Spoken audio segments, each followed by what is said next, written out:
It's not fair. How many times have we uttered that or heard that cry of despair? It's not fair.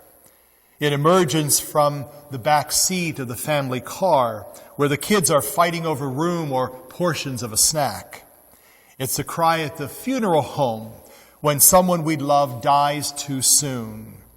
It's a muffled cry when the person who seems less honorable or less ethical gets the promotion or wins the prize. Why isn't life fair? Why do some people get the breaks and others get broken? Why do some people have talent and others lead miserable, ordinary lives? Why do some people live long and healthy lives, even when they drink and smoke and eat whatever they want? And others die young, even when they exercise and eat healthily? Why do innocent people die and the not-so-innocent go free?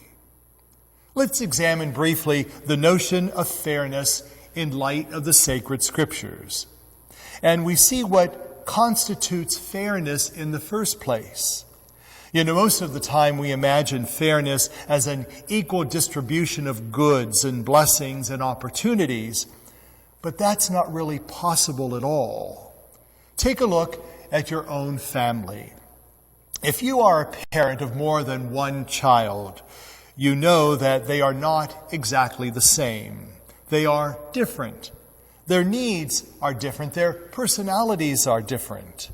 Do you treat them the same? Probably not. That brings us to God's distribution of blessings in life.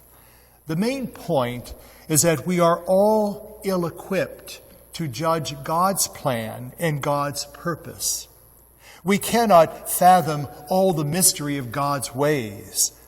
The bottom line is that in the end, we will all be judged, not in comparison to each other, but in comparison to what God has given us. But here is the surprise of it all. God does not give any of us what we really deserve in life. God gives us abundantly more.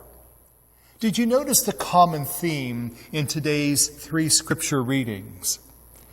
Let's look at Exodus. Moses intercedes for the sinful Israelites, asking God to stay his hand of judgment that the Israelites deserve. Instead, he asks God to extend his hand of mercy. Such mercy was completely undeserved, but was granted anyway, not because of who Israel was, but because of who God is. In the epistle reading, Paul recites his awareness of God's abundant mercy and forgiveness in his own life. Though a sinner, committed to destroying the church of God, Paul deserved to be smitten in judgment. But instead, God gave him grace and a commission as an apostle as a bonus. Paul did not get what he deserved. He got more than what he deserved. And in the gospel lesson, Jesus told the immortal story of the prodigal son who received grace and welcome and a party from the very father he scorned. Did this son get what he deserved? Of course not.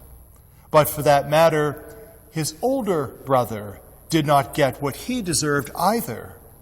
When the older brother refused to attend the party of grace for his younger brother, the father could have come outside and given him a stern warning. Instead, this father loves both of his sinful sons.